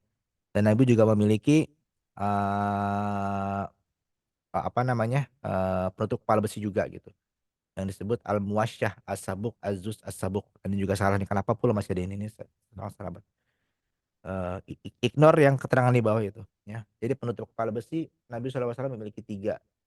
Kemudian baginda Nabi juga memiliki tiga jenis jubah yang dipakai dalam perang, yang riwayat yang menyatakan salah satunya berwarna hijau dan ditenun dari sutra. Imam Ahmad memperbolehkan mengenang sutra dalam perang. Nah ini uh, menjelaskan yang tadi ya. Jadi boleh pakai baju dalam dan bisa juga. Jadi gini, yang nggak boleh itu adalah memakai baju sutra gitu. Tapi bukan bukan berarti kita nggak boleh beli kain sutra. Jadi kalau kita beli boleh aja, tapi nggak boleh dipakai. Kadang-kadang aneh juga kan. Kita punya gitu kan dari mana hadiah tapi nggak boleh dipakai gitu. Ya, ini dalilnya mengatakan boleh memakai baju baju perang yang ada tenunan dari sutranya. Nah yang tadi dibilang mengenai bendera Nabi adalah bendera hitam Rasulullah SAW yang diberi nama Al-Uqab. Dalam Sunan Abi Dawud, seorang sahabat menceritakan saya melihat bendera Rasulullah itu berwarna kuning dan panji berwarna putih yang terkadang dibuat padanya warna hitam. Gitu. Kemudian ada juga yang namanya Alkin. Alkin itu adalah tenda. Jadi Nabi juga memiliki tenda kan. Kalau kita pergi perang kan suka ada tenda tuh ya dibuat. Jadi Nabi juga punya tendanya gitu. Kemudian ada juga Al-Urjun. Itu adalah tongkat komando Nabi. Jadi zaman dulu tongkat komando itu sudah ada juga sebagai simbol kekuasaan gitu ya. Dan ada juga tongkat yang berikutnya yang namanya Al-Mamsyuk yang terbuat dari pohon syauhaz. Saya nggak pernah tengok nih pohon syauhaz seperti apa. Tapi konon kabarnya adalah tongkat ini tongkat yang dipakai Nabi dan juga diwariskan dari satu khalifah ke khalifah yang lain. Jadi ke Abu Bakar, ke Umar, ke Utsman sampai ke Ali. Apakah sampai ke Muawiyah? Tidak tahu saya kalau yang sampai itu. Tapi ya satu khalifah ke khalifah yang lain. Kemudian Nabi juga memiliki gelas besar ya yang diberi nama Ar-Rayyan dan Al-Maghniyan ya. Nabi juga punya teko namanya As-Sadir ya.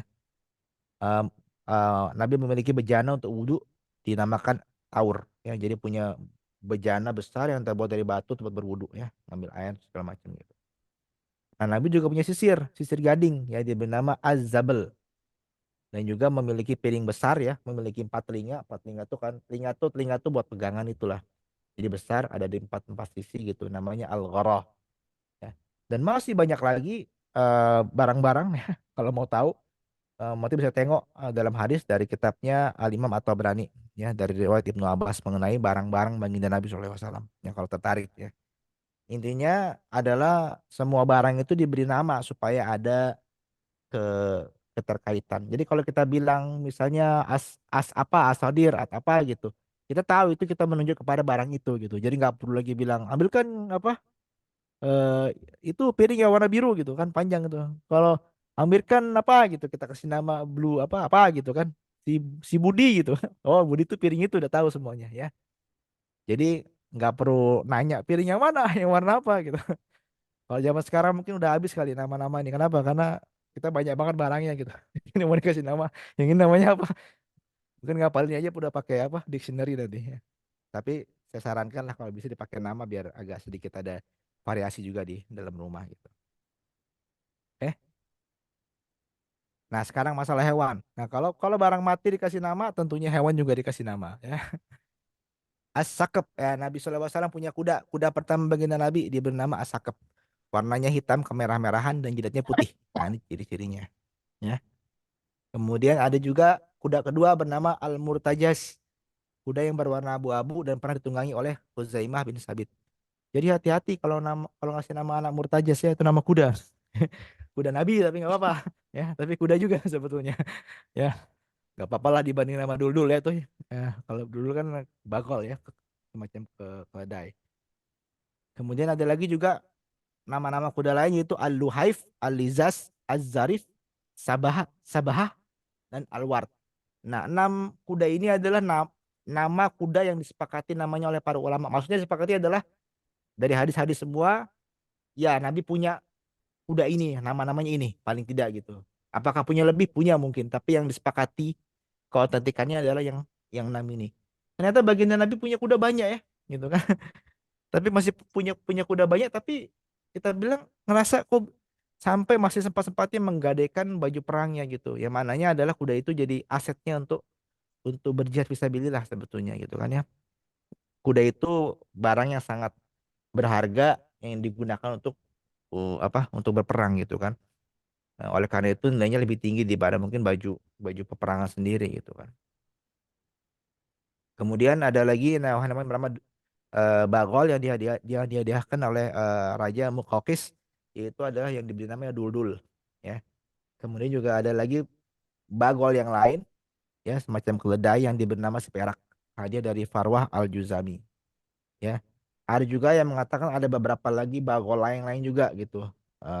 Saatnya yang dihadiahkan oleh dari Raja Najasyi.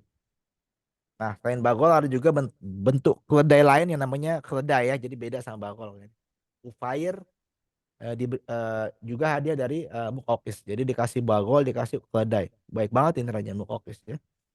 Kemudian ada onta yang dikendarai baginda Nabi ketika hijrah dan diberi nama Al-Qaswa. Nah, jadi hati-hati kalau ngasih nama anak Qaswa itu unta berarti ya. Nah, beliau juga memiliki unta yang lain yang diberi nama Al-Adba dan Al-Jada'a. Ya. Nah, ternyata baginda Nabi ini apa peliharaannya sangat banyak ya. Peternakan ya kalau digambarkan sini beliau memiliki 45 ekor onta perah dan 1 ekor onta yang sangat mahir hadiah dari Sa'ad bin Ubaidah. Berarti 45 ekor unta tuh banyak ya diperah gitu kan. Susunya gitu kan. Jadi udah kayak farming gitu. Dan juga beliau memiliki 100 ekor domba. Ya, katakan mereka baginda memiliki 100 ekor domba yang jumlahnya ini tidak pernah lebih dari 100 ekor. Jadi kalau ada yang lahir bayi domba, maka yang besar langsung disembelih ekor domba dewasa. Jadi jumlahnya 100. Kenapa begitu? Saya nggak tahu. Mungkin apa namanya? Mungkin membatasi jumlah lahan ya. Nggak tahu itu kemungkinannya. Karena kalau saya masih berpikir ini mau nyimpan di mana 100 ekor domba dengan 45 ekor onta perah. Mungkin dibiarkan apa? Digembala gitu ya. Karena sangat banyak ini. Dan juga beliau memiliki 7 kambing perahan yang digembalakan oleh Ummu Aiman. Ya, jadi ternyata baginda Nabi ini orang yang kaya gitu kan. Tetapi tidak pernah menampakkan kekayaannya gitu. Ya kalau kalau kita punya 100 ekor domba dan 45 ekor onta tuh kaya lah. Ya. Tetapi memang orang kaya itu kadang tidak pernah menampakkan kekayaannya dan berlaku hidup sederhana. Gitu, ya. Artinya ya kaya itu ya nggak perlu ditunjukkan ke orang gitu kan. Tapi kadang-kadang zaman sekarang ini banyak orang yang nggak punya tapi mau kelihatan kaya. Ya, justru orang kaya banyak yang kelihatan seperti nggak orang kaya gitu. Ya, nggak perlu pengakuan. Kenapa ya? Karena udah dapat semua. Ya, nggak dianggap orang kaya juga nggak apa-apa loh. Kenyataannya bisa beli semua barang gitu. Ya kan?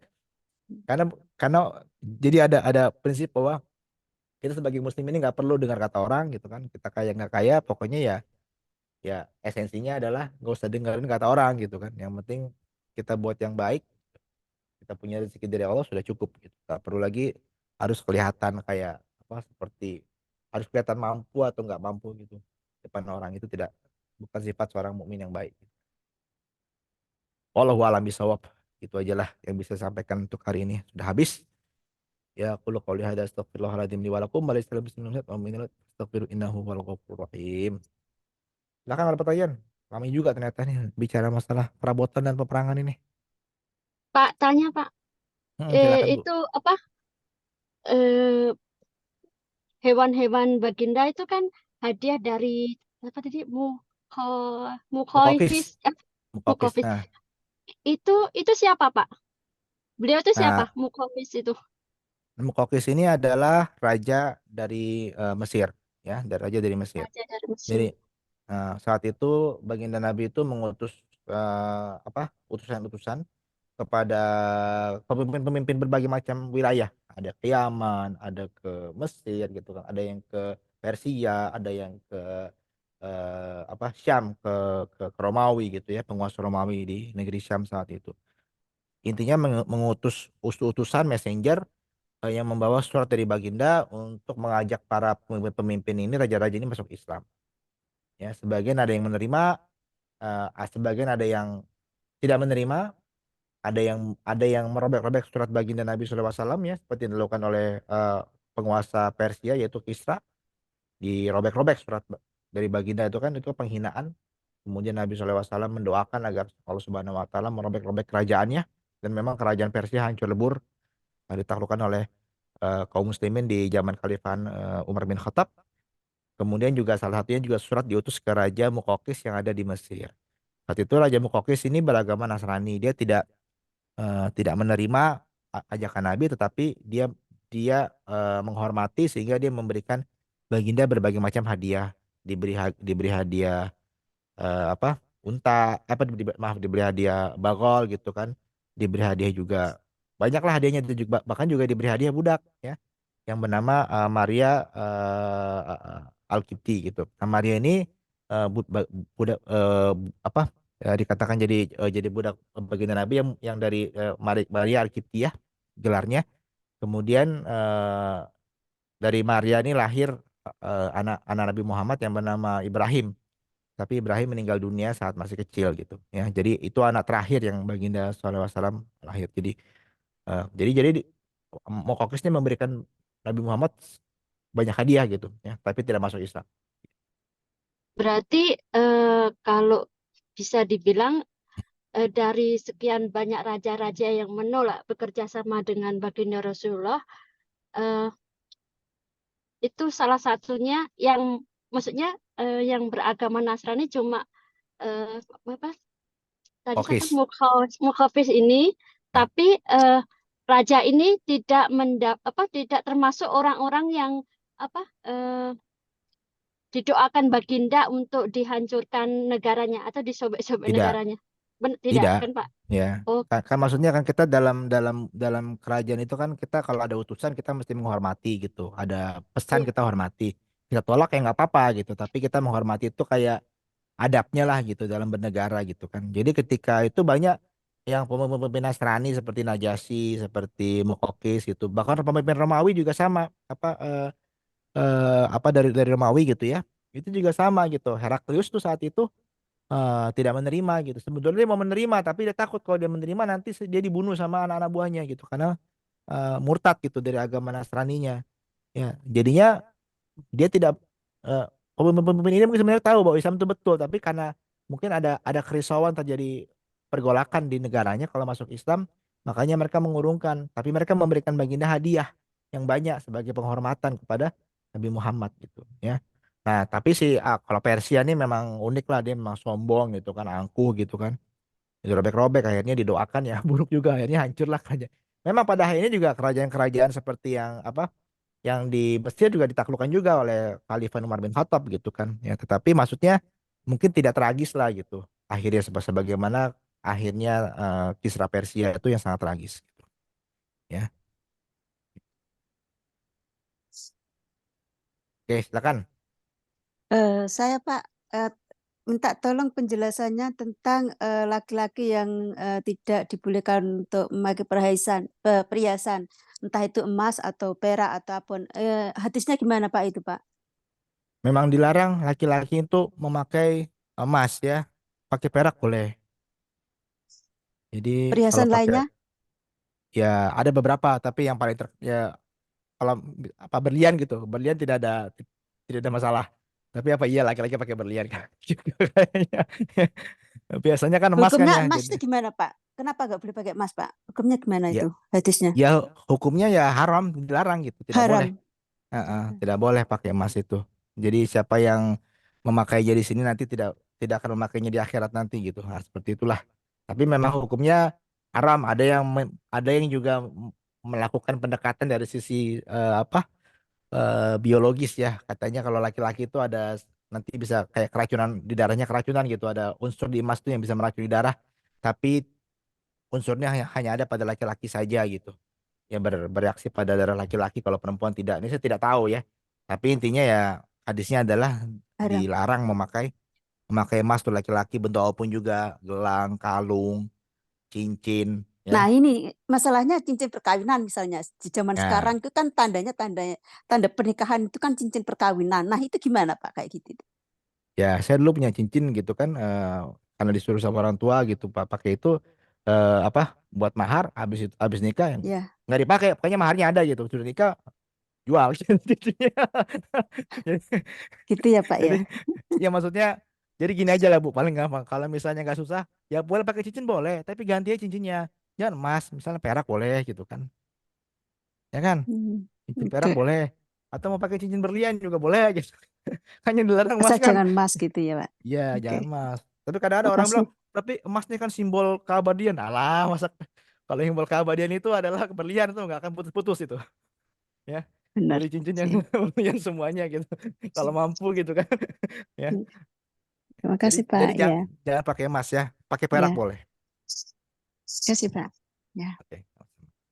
Tapi kalau perempuan boleh ya, saya bilang itu buat laki-laki. Kalau perempuan boleh, jangan nanti bilangnya perempuan nggak boleh Ya. lagi. Ya. Oke, silakan siapa lagi? Saya punya akik 925 Berapa? perak ya. Sorry. Assalamualaikum. Saya Perak. punya akik 925 perak ya. Ya kalau perak Nah, nggak apa-apa Pak. eh, ini kan Perak aman. diceritakan tentang tentang eh, peliharanya Nabi ya. Itu kalau nggak salah Nabi punya kucing ya, namanya Muezza ya.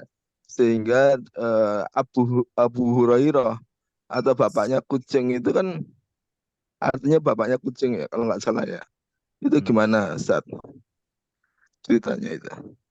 Ya itu mu- eh, apa gimana ya? Kalau misalnya kalau Abu Hurairah itu yang terkenal itu, Abu Hurairah itu adalah bapaknya kucing karena dia pelihara kucing banyak. Tapi bukan bukan bukan berarti kucingnya baginda Nabi. Memang Abu Hurairah juga memiliki kucing yang banyak gitu sebetulnya. Gitu. Jadi Abu Hurairah itu adalah seorang sahabat yang sangat dekat dan mengikuti kemana-mana Nabi SAW pergi. Dan dia juga terkenal memiliki kucing yang banyak. Jadi bukan kucingnya baginda Nabi. Itu yang saya tahu. Gitu. Ya. Tapi kalau nama kucingnya Nabi itu Muezzah, bener nggak? Nama kucing Nabi Muizah. Saya nggak tahu Pak. Nanti saya cek ya referensinya. Tapi di dalam kitab ini nggak disebutkan memang kucing. Ya. Nanti kalau saya udah ketemu referensi saya kasih tahu. Ya. Ya, Oke. sukron. Ada lagi? Ada satu lagi, Pak. Monggo Mungkin silakan. satu. Gini, sekarang kan di dunia medis, terus di dunia modern ini, kan ada itu apa maksudnya kosmetik atau apa yang mengandung emas, botok atau pokoknya ada emasnya gitu loh, Pak. Nah, itu Hmm. terus kalau laki-laki melakukan perawatan, sedangkan serumnya itu ada emasnya, gimana itu hukumnya, Pak? Nggak boleh juga. Wah ini Maaf. susah ini kalau ini susah ini ya. Jadi gini ya, aduh gimana ya? Kan sebetulnya hadisnya itu berhubungan sama perhiasan ya. Jadi kalau misalnya perhiasan itu ya yang lazim dipakai itu adalah perhiasan ya yang jadi kelihatan gitu ya, yang mengkilat gitu kan untuk menunjukkan kebenaran. Tapi kalau memang, nah sekarang masalahnya kalau ada kosmetik yang dalamnya ada unsur emas, sebetulnya apa gitu? Kan jadi kayak misalnya ada makanan. Sekarang kan famous tuh ada steak yang pakai apa lapisi emas ya, atau cappuccino pakai emas yang boleh edible edible gold ya. Kalau suka apa, kalau punya uang makan di restoran Anusro tuh siapa? Yang punyanya Salt Bae itu, yang orang Turki itu, yang apa? Yang pakai style apa? Ngasih garam begini gitu kan? Itu kan dia ada yang pakai emas tuh. Itu memang emas tapi emas itu edible. Itu berarti boleh gitu. Nah, berarti sebetulnya adalah yang tidak boleh itu adalah ketika dipakai untuk perhiasan gitu, tidak dipakai untuk perhiasan. Jadi itu yang memang hadisnya berhubungan dengan perhiasan gitu. Nah, sekarang saya belum pernah ketemu ya, ada mungkin saya yang nggak update mengenai apa kosmetik ya, kosmetik yang berhubungan dengan kosmetik pakai emas. Tapi kalau memang ada, ya itu rasanya mesti ditanya sama ulama fikih lah. Kira-kira seperti Kalau apa gitu. kalau kalau kosmetiknya itu atau serumnya itu maksudnya berasal dari maksudnya dari stem selnya hewan itu haram nggak? Tapi hewannya seperti domba gitu, terus seperti dari ikan gitu, itu haram nggak sih Pak? Nah, gini, nah kalau sebetulnya gini, kalau misalnya kita nggak tahu kita diem aja Ini sebetulnya. menyimpang Jadi kayaknya, menyimpang dari jadi materi, tapi sebetul karena itu berkaitan. jadi gini, kalau misalnya kita apa namanya? Kalau misalnya kita berbicara mengenai barang-barang yang diambil dari hewan, maka sesuatu yang keluar dari hewan. Jadi ada dua pendapat gitu ya. Pendapat pertama adalah semua yang diambil dari hewan itu, kalau hewan itu disembelih dengan betul, maka jatuhnya bukan bangkai, ya kan? Jadi darahnya, kulitnya, dagingnya itu bukan bangkai kalau disembelih gitu. Tapi kalau nggak disembelih dengan betul, maka jatuhnya bangkai. Kalau bangkai maka dia jadi najis. Itu hukum aslinya, ya, seperti itu. Nah, sekarang kalau stem cell itu kan, sekarang stem cell itu ngekstraknya dari mana? Biasanya dari sumsum tulang belakang gitu kan ya. Nah, berarti kan tanya dulu, si domba ini atau hewan ini matinya gimana gitu? Apakah matinya disembelih atau enggak? Kalau mau nanya memang sebetulnya seperti itu gitu. Nah, tapi kalau misalnya nggak mau mau pakai yang kedua karena kita nggak tahu, atau karena dia itu sudah levelnya level sel gitu kan, maka itu nggak relevan lagi secara studi. Itu juga bisa juga diambil apa fatwa yang, kalau kita katakan pandangan yang oke, nggak apa-apa kalau misalnya bukan untuk dikonsumsi misalnya secara makanan. Tapi kalau masuk makanan, nah bisa jadi ada unsur ininya najisnya gitu, ada unsur yang haramnya di situ. Jadi memang kalau bicara masalah itu jadi susah. Makanya kalau yang paling gampang, kalau misalnya dia masuk kepada hal-hal yang sifatnya mubah ya, kayak kosmetik, bagusnya dihindari yang ada bagian-bagian dari hewan ya. Eh, tapi kalau misalnya untuk pengobatan, saya rasa nggak apa-apa. Karena kalau pengobatan hukumnya beda karena darurat. Ya, tapi kalau misalnya untuk makanan, nah itu masih bagusnya dihindari. Tapi kalau misalnya untuk apa tadi kan bilangnya domba ya. Tapi kalau untuk ikan dari hewan laut itu nggak apa-apa. Ya, kenapa? Karena bangkainya yang dari laut itu, ikan segala macam itu hukumnya adalah halal dimakan. Jadi kalau ada stem cell dari ikan, saya nggak tahu stem cell ikan tuh gimana karena saya juga nggak tahu ikan tuh punya tulang belakang apa enggak ekstraknya ya. Tapi katakanlah ada ikan yang punya tulang belakang gitu. Kemudian kita ambil bagiannya gitu. Itu boleh bagian apapun. Misalnya kita makan, misalnya kita makan di suka yang terkenal ya apa? Ikan apa? Shark fin ya. Siripnya ikan apa? Ikan hiu tuh kan ya. Yang itu juga boleh kan? Kan hewan laut, semuanya semuanya boleh. Jadi Berarti walaupun dia dibunuhnya dikeprok pakai batu gitu, kayak lele misalnya dikeprok gitu, pakai batu. Ya, Ya, kalau kau ya, tengok apa pecel lele kan gitu kan, nggak disembelih ya, kan, ya. dikeprok pakai batu malah. Tapi digoreng halal aja. Nah, karena asumsinya hewan laut itu ya, hewan air lah gitu. Walaupun bukan di laut, lele nggak bisa hidup di laut gitu kan. Tapi ya hewan air pokoknya lah gitu. Ya. berarti kalau hewan tidak boleh. Kalaupun misalnya hewan bukan dari daratan, kalau fungsinya untuk kesehatan berarti tidak apa-apa. Mm-mm. Begitu. Ya kalau Kalau untuk kesehatan untuk beda. ya, berarti kalau untuk mempercantik itu tidak boleh berarti Pak ya? Untuk Kan mempercantik. bukan kesehatan. Iya, kan kan ada misalnya selebriti Iya. itu yang dia melakukan stem cell karena untuk apa kelihatan apa awet muda gitu loh maksudnya. Itu kan Hmm, dari segi kesehatan iya awet muda Pak ya. Terus dari segi ya. yang lain berarti penampilan berarti itu Ya. jatuh hukumnya gimana Pak? Ya, jatuh hukumnya kalau misalnya ada, jadi untuk kalau misalnya kita pakai misalnya dikonsumsinya gimana Bu? Diminum atau dioleskan? Kayaknya disuntikan sih di bidangnya gitu. Ya kalau disuntikan itu berarti yo jadinya udah kayak kayak suplemen apa ya itu kan kalau disuntikan itu berarti udah masuk dalam darah gitu kan. Berarti masuknya zatnya Iya, haram gitu. Kalau dari ya. luar mungkin dia jadi najis gitu ketika dipakai itu. Tapi ketika sudah dibasuh itu sudah hilang najisnya gitu. Kan hukum seperti itu kan. Kalau di luar mungkin dipakai tapi kadang-kadang ada masuk menyerap gitu kan. Jadi sebetulnya untuk kosmetik dihindarkan ya kosmetik ini memang agak susah kadang kan dihindarkan lah kalau misalnya boleh gitu ya. Yang seperti itu. Tapi memang kadang-kadang kita juga tidak makanya sekarang kan banyak kan kosmetik halal apa tuh Wardah gitu ya kan? Di Indonesia tuh ya kan jadi semuanya dari barang-barang halal semua itu juga penting lah saya rasa saya rasa usahakanlah menggunakan barang-barang yang kalau bisa halal dan kalau memang ada yang suntikan gitu pastikan juga zatnya adalah zat yang halal gitu karena menurut saya itu nggak urgent gitu ya kecuali memang kalau kita nggak disuntik itu kita jadi ada satu kelainan yang sangat besar lah gitu kemudaratannya nah itu mungkin baru kita kita terpaksa harus ikut seperti misalnya donor darah gitu kan kita donor darah kan kadang-kadang kalau lagi kecelakaan kan perlu donor gitu kan ya kita nggak bisa milih apakah ini orang muslim atau enggak makan babi atau enggak kan pakai aja darahnya gitu kenapa ya itu kan darurat gitu hukumnya tapi kan campur Ustadz ya mau gimana lagi kalau enggak mati kamu gitu ya Allah maafkan Allah sucikan gitu bukan kita sengaja gitu jadi elakkan aja Bu yang kosmetik-kosmetik seperti itu kalau bisa beralih kepada kosmetik yang halal gitu Terima kasih, Pak. ya silakan. Ini yang mau tanya masalah untanya Rasulullah Al-Qaswa itu Pak Ustaz, beliau kan juga mengikuti apa pas haji terakhir itu haji wada Mm-mm. menggunakan unta, tawaf Mm-mm. dan sa'i. Itu hitungannya berarti tetap sama ya? Maksudnya kalau sa'i 7 kali gitu. Ya jadi Oke. kalau misalnya kita lagi tawaf atau lagi apa lagi sa'i kita pakai onta pakai kuda digendong atau naik motor naik mobil itu hukumnya sama Hukumnya gitu sama ya. Berarti sama aja iya seperti misalnya kalau kita sama orang tua kita yang tidak bisa ini terus memakai kursi roda. iya heeh. Kan sekarang saya ada ininya ada apa Ada. ada sepeda motornya Oh ya. Oh, iya canggih. saya sama tahu juga sepeda motor sudah ada itu di lantai 3 itu khusus sepeda motor jadi dia Oh nanti naik berarti ya tawafnya juga ya.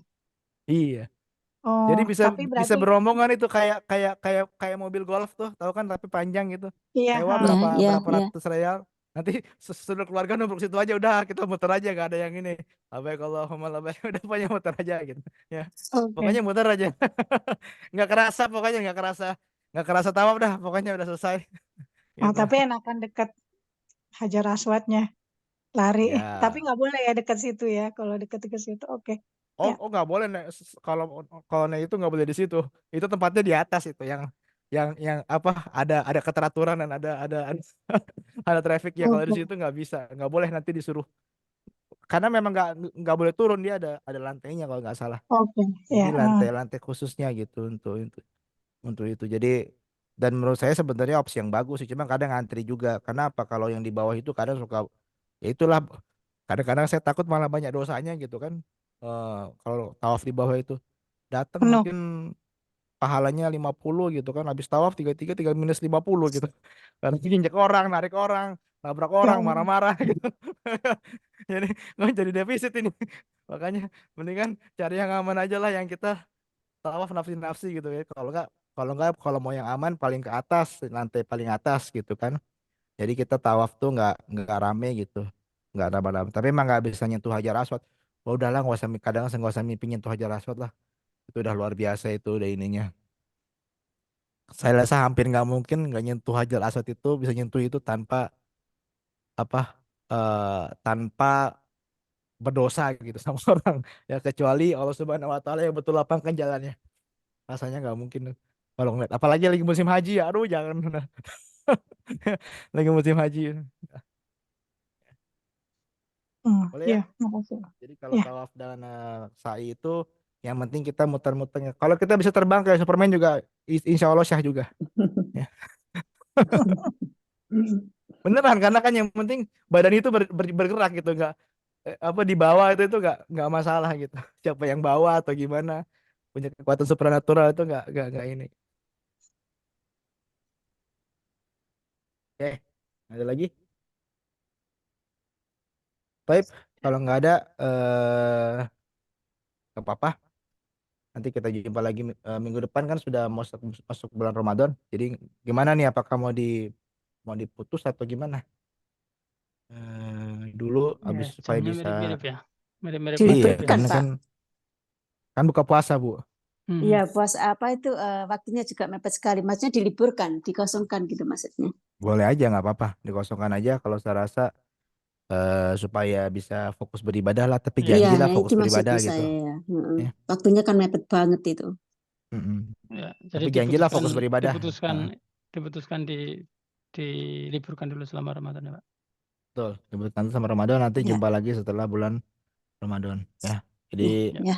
buat apa bapak-bapak, ibu bapak sekalian ya, selamat menyambut bulan Ramadan ya. Semoga Makasih Ramadan sama-sama, tahun Pak. ini lebih baik daripada Ramadan tahun sebelumnya. Amin. Kita diberikan peluang untuk menambah pundi-pundi amal ibadah kita, menambah kedekatan kita pada Allah Subhanahu wa taala gitu, meningkatkan derajat kita di surga gitu, menambah bagi yang ibadah wajibnya masih bolong-bolong, semoga habis Ramadan nanti bisa penuh gitu kan. Bagi yang ibadah nafilahnya atau ibadah sunnahnya masih kurang, semoga di bulan Ramadan nanti bisa lebih banyak dan bisa menjadi terusan gitu untuk bulan-bulan sebelumnya. Dan kadang-kadang mungkin tauhid terakhir gitu terakhir, kadang-kadang kita ini suka salah gitu melihat bulan Ramadan sebagai bulan apa persiapan untuk sebelah bulan yang lainnya. Justru kalau seorang mukmin yang mindset seorang mukmin harusnya adalah melihat bulan Ramadan itu sebagai bulan the final 100 meters lah. Jadi kalau orang lagi lari panjang tuh itu adalah 100 meter terakhir. Di saat itu kita harus sprint sebetulnya ya. Jadi justru 11 bulan yang lain itu menjadi persiapan untuk bulan Ramadan supaya di bulan Ramadan itu kita bisa beribadah dengan sebaik-baiknya. Itu. Jadi harusnya kita sekarang sudah mulai menggenjot persiapan kita, menggenjot bacaan Quran kita, surat-surat sunnah kita, itu kan hafalan kita sudah digenjot supaya ketika masuk bulan Ramadan itu sudah siap dan sudah bisa langsung berlari. Gak perlu warming up dulu. Karena apa? Karena waktu-waktu di bulan Ramadan itu adalah semuanya golden time semuanya. Jadi jangan sampai kita keluar bulan Ramadan itu tidak punya target dari sisi ibadah apapun juga yang mau kita capai. Gitu kan. Jadi kita harus mencapai sesuatu yang lebih daripada yang kita capai biasanya. Gitu. Ya, dan pastikan ada target supaya memang kita jadi orientasinya selalu ke akhirat dan nggak memandang bulan Ramadan atau ibadah itu sebagai ya asal lalulah asal sanggup aja. Jangan, karena kita peluang. Banyak orang-orang yang tidak Allah sempat berikan peluang untuk bertemu bulan Ramadan ya. Jadi kalau kita masih ada umur beberapa hari lagi, insya Allah kita manfaatkan sebaik-baiknya. Baik, kalau gitu kita tutup. Aku lu qauli hada astaghfirullahaladzim li wa lakum wa lisairil muslimin wal muslimat wal mu'minin wal mu'minat fastaghfiru innahu huwal ghafurur rahim. Wal asri innal insana lafi khusr lalladzina amanu wa amilus solihati wa tawassaw bil haqqi wa tawassaw bis sabr. Subhanakallahumma wa bihamdika asyhadu an la ilaha illa anta astaghfiruka wa atubu ilaik. Assalamualaikum warahmatullahi wabarakatuh. Waalaikumsalam. Waalaikumsalam Terima kasih banyak Pak Gana. warahmatullahi Jazakallah.